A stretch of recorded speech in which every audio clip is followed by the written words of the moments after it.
नमस्कार महाराष्ट्रातील लाडक्या बहिणींनो, मी प्रतीक सूर्यवंशी, महसूल सहाय्यक, रावेर तहसील कार्यालय, जिल्हा जळगाव. लाडक्या बहिणींनो, तुम्हाला ह्या महिन्याचा मुख्यमंत्री लाडकी बहीण योजनेचा हप्ता आलेला नाही का? त्याची कारण आपण पाहूयात. जर तुम्ही ह्या महिन्याच्या अगोदर KYC केलेलं नसेल तर नक्कीच तुम्हाला ह्या महिन्याचा हप्ता आलेला नसेल. महाराष्ट्रातील सर्व माझ्या लाडक्या बहिणींना आव्हान आहे की महाराष्ट्र शासनाने आता आणखी अजून डेट वाढवून दिलेली आहे KYC करायची. ज्या लाडक्या बहिणींनी आपली KYC करायची राहिलेली असेल तर त्यांनी 31 जानेवारी 2026 पर्यंत ही तारीख वाढलेली आहे. त्यांनी KYC करून घ्यावी. आता हा हप्ता न पडण्याचे काही कारण आहेत. तर ते सगळ्यात पहिलं आपण कारण पाहिलं की KYC न करणं हे सगळ्यात मोठं कारण असू शकतं.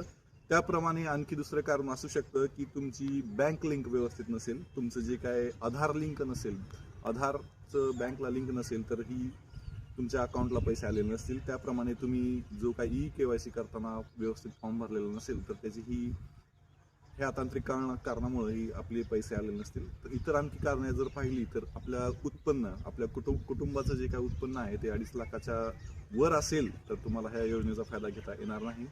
जर तुमच्या कुटुंबामध्ये सरकारी नोकर असेल तर ह्या योजनेचा तुम्हाला फायदा घेता येणार नाही. त्याचप्रमाणे तुमच्या कुटुंबामध्ये जर सरकारी पेन्शन धारक असेल कोणी तर त्या योजनेचा नक्कीच तुम्हाला फायदा घेता येणार नाही. त्याप्रमाणे इन्कम टॅक्स, तुमच्या कुटुंबामध्ये जर कोणी इन्कम टॅक्स भरत असेल तर ह्या योजनेचा तुम्हाला फायदा घेता येणार नाही. त्याचप्रमाणे तुमच्या घरामध्ये 4 चाकी वाहन असेल ट्रॅक्टर सोडून तर या योजनेचा तुम्हाला फायदा घेता येणार नाही. नक्कीच तुम्हाला पैसे आले नसतील. किंवा आणखी काही जर कारणे आहेत तर राजकीय पद तुमच्या कुटुंबामध्ये आजी माजी आमदार खासदार किंवा मंत्री असेल किंवा एखाद्या महामंडळाचा अध्यक्ष सदस्य असेल तर नक्कीच या योजनेचा तुम्हाला फायदा घेता येणार नाही. त्याचप्रमाणे दुहेरी लाभ ऑलरेडीच म्हणजे अगोदरच जर तुम्ही एखाद्या योजनेचा फायदा घेत असेल 1500 रुपये किंवा 1500 रुपयापेक्षा जास्त महाराष्ट्र शासनाचा तर या योजनेचा तुम्हाला फायदा घेता येणार नाही.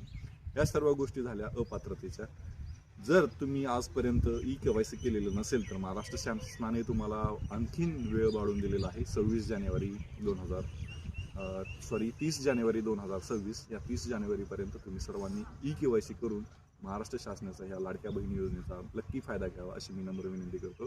अशाच प्रकारे नवीन व्हिडिओ अपडेट्स, शासन निर्णय पाहण्यासाठी तुम्ही माझं चॅनल नक्की सबस्क्राईब करा अशी मी विनंती करतो. धन्यवाद.